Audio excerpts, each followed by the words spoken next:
vacation house is only for my mom and dad.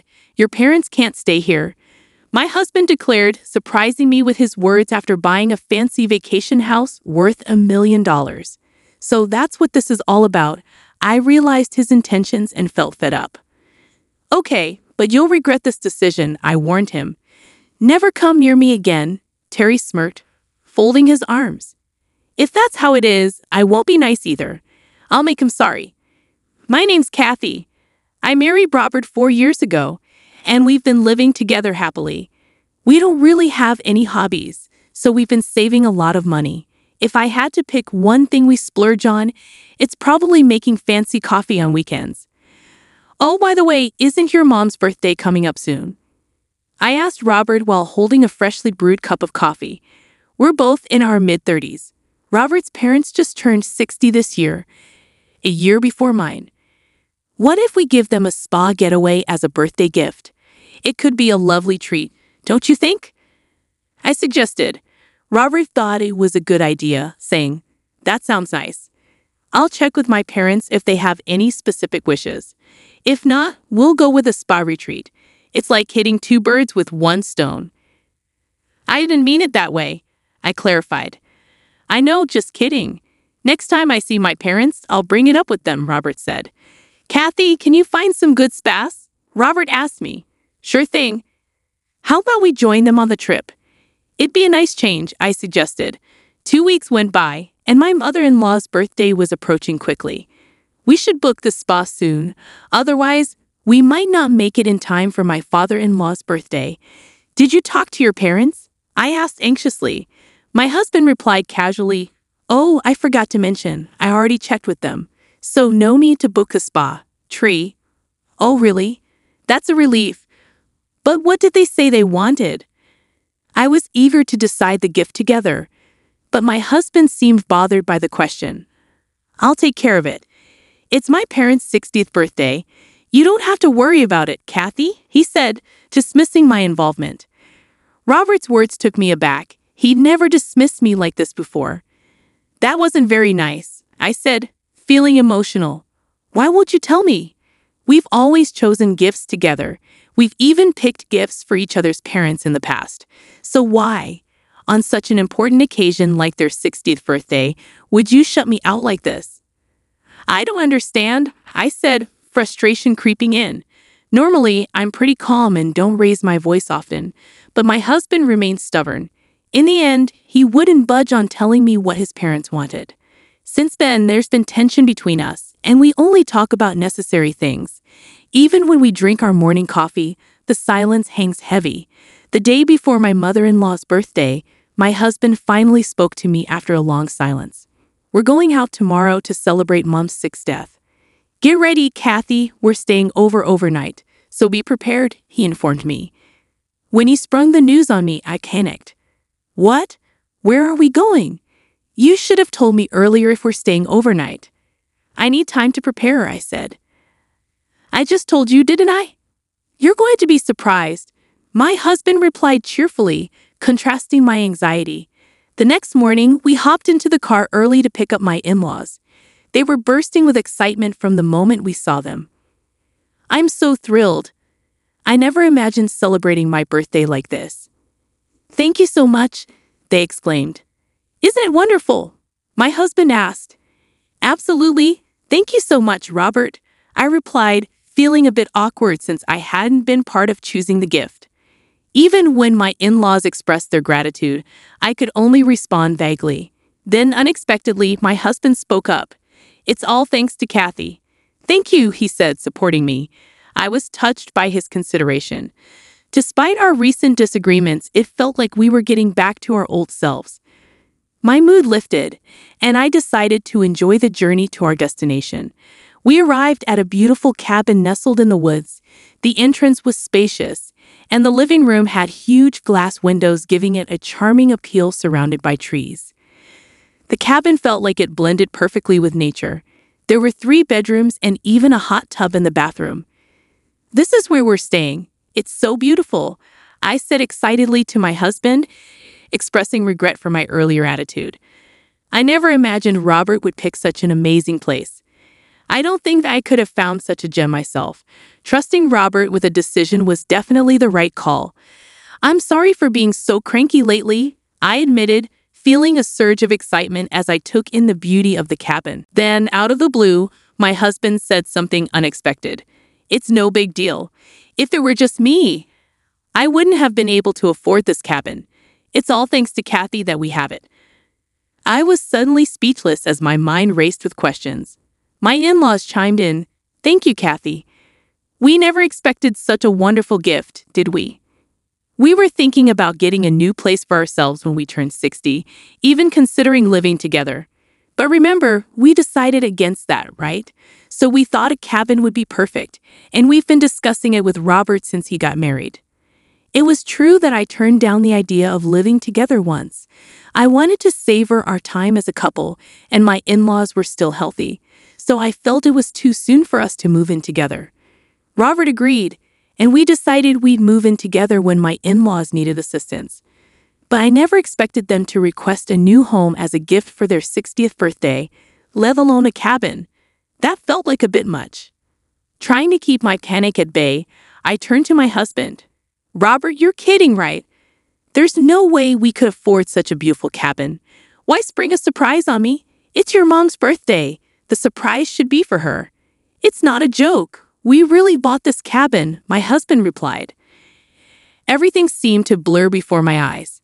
Wait a minute. I had no idea about any of this. I exclaimed, and it's not fair to just spring it on me like this.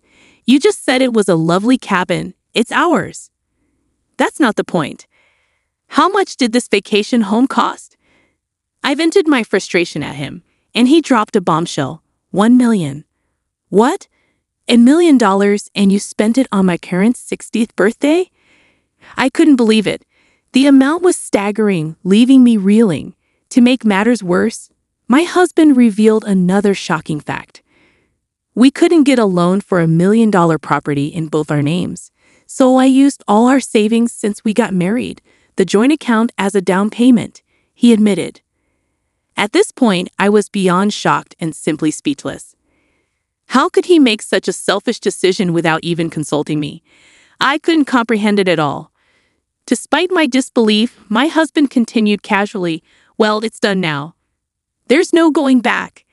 And I did take your preference of not living together into account, didn't I? With this vacation home, we can do whatever we want. Our vacations will be even better, right? His nonchalant attitude was incredibly frustrating. But now that it's done, there's no going back, Robert said, echoing my own thoughts. The vacation home was undeniably beautiful, and it would certainly enhance our holiday experiences. Fine, it's already done, so there's no point dwelling on it. But you should have at least talked to me about it, I said with a sigh. Surprisingly, my husband's mood lifted and he chuckled. You're right. I should have consulted you. I'm sorry. I wanted it to be a surprise for you too, Kathy. You're something else. Learning that Robert had taken out a joint mortgage without telling me, even using our shared savings, was a shock. Let's just accept it and see it as a good investment, I decided. With that resolution, I chose to enjoy the lavish celebration for my mother-in-law's birthday and our 2-day stay at the villa. As I brewed a cup of coffee, I found myself lost in memories of our time there.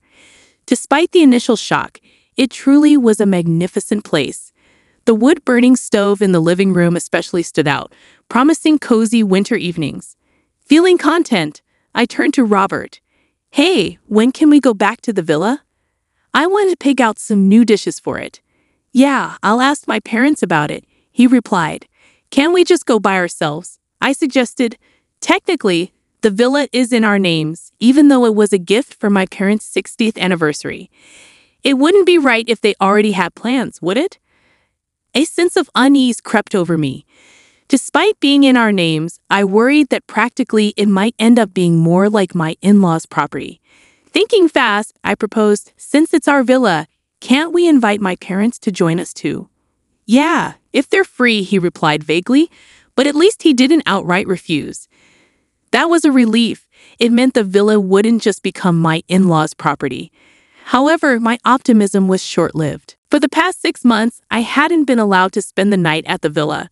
I could visit during the day, drop off my in-laws, prepare food, and then head back home, only to return the next day to pick them up, clean up, and drive them back. This routine had persisted despite my numerous complaints, with Robert always finding some excuse or even yelling at me. But today, I wasn't going to give up, especially since my parents' birthday was approaching. Robert, my father's birthday, is in 2 months. Can't we invite them to the villa? It's our villa, I stressed, hoping to appeal to him. But his response was the same as always. If my parents don't have plans, it will be the same story. We haven't spent a single night at the villa in the 6 months since we bought it. Your parents always get priority. But it's our villa, and we should come first. Besides, I'm the one paying the mortgage and the down payment. My parents should have their turn too, I argued firmly. Today, I'm not giving in. I've had enough, I asserted firmly, only to be met with a scowl from Robert. Shut up. That vacation house is only for my parents. I won't allow your parents to use it. I bet that was your plan all along, wasn't it? No wonder you bought it without telling me, he accused. The patience I had clung to shattered in my heart, leaving behind a sense of brokenness. I'll never forgive you, I vowed. Don't think you can act so selfishly without consequences, I challenged my husband. Fine, if that's how it is, I won't hold back anymore. Let's get a divorce, I said. What? You're so petty, he retorted. Well, whatever. My parents appreciate me for buying that vacation home, and my mom can handle the housework. I'll be just fine without you. And if we're divorcing, I won't let you near that vacation house. Is that clear? With a smug look, he crossed his arms triumphantly. I felt foolish for falling for his smooth words, but it was too late for regrets. All that remained was to seek my revenge. In a low voice, I pressed my husband. Are you sure? You'll regret this because I won't hesitate. Fine, it's settled then. Never show your face in front of me again, he replied. The next day, I filed for divorce, and it was accepted without any issues. I decided to walk back to my parents' house. A few months later, I received a call from Robert's house. When I answered, he sounded panicked. I'm Kathy. What do you want? We don't have anything to talk about, he said in a frantic tone. In response to my cold response, he yelled back, I tried calling your cell phone. Why did you answer? Some person claiming to be your lawyer showed up at my house today. This is what you wanted, isn't it? Can you explain it to me properly? Don't you understand? I replied calmly. What's there to understand? He snapped back. The lawyer was right. Since we're divorced, I don't plan on paying the mortgage anymore. If you don't agree, I might sell the vacation house. That's it. But the vacation house is in both our names even after the divorce.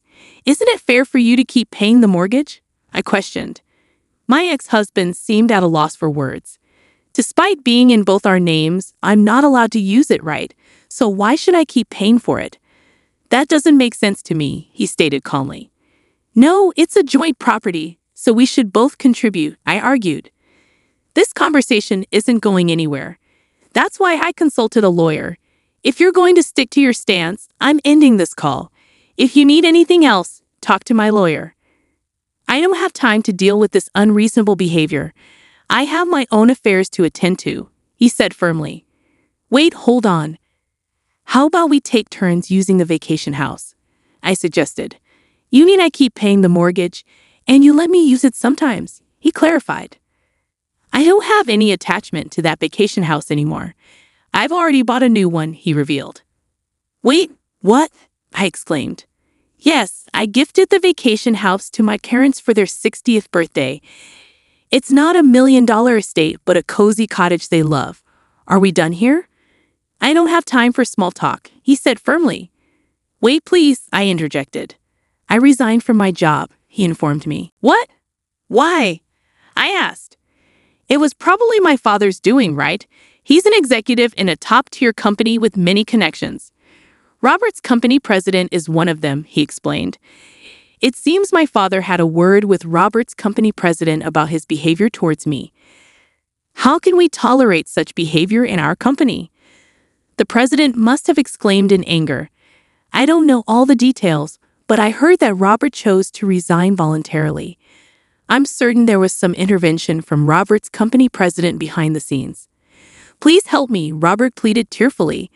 My coworkers started giving me hostile looks. I made the decision to resign. I found a new job, but the salary is lower than before. I can't manage the mortgage payments on my own. Your father caused all this, right? Then shouldn't he take responsibility and keep paying the mortgage? He's so selfish. I lamented. How much further will he go to satisfy his own desires? I couldn't bear his selfishness any longer. Sure, my father might have played a role in me quitting my job, but you, Robert, are the one who started it all, aren't you? Don't try to twist the narrative to fit your agenda. You're the one in the wrong for tampering with our joint property just to impress your parents. You brought this upon yourself. I never imagined it would come to this. You're facing the consequences of your actions. I hope you suffer in the depths of mortgage hell, you selfish jerk. I concluded, feeling anger and disappointment. I've heard his desperate plea, but I hung up the phone without giving it another thought.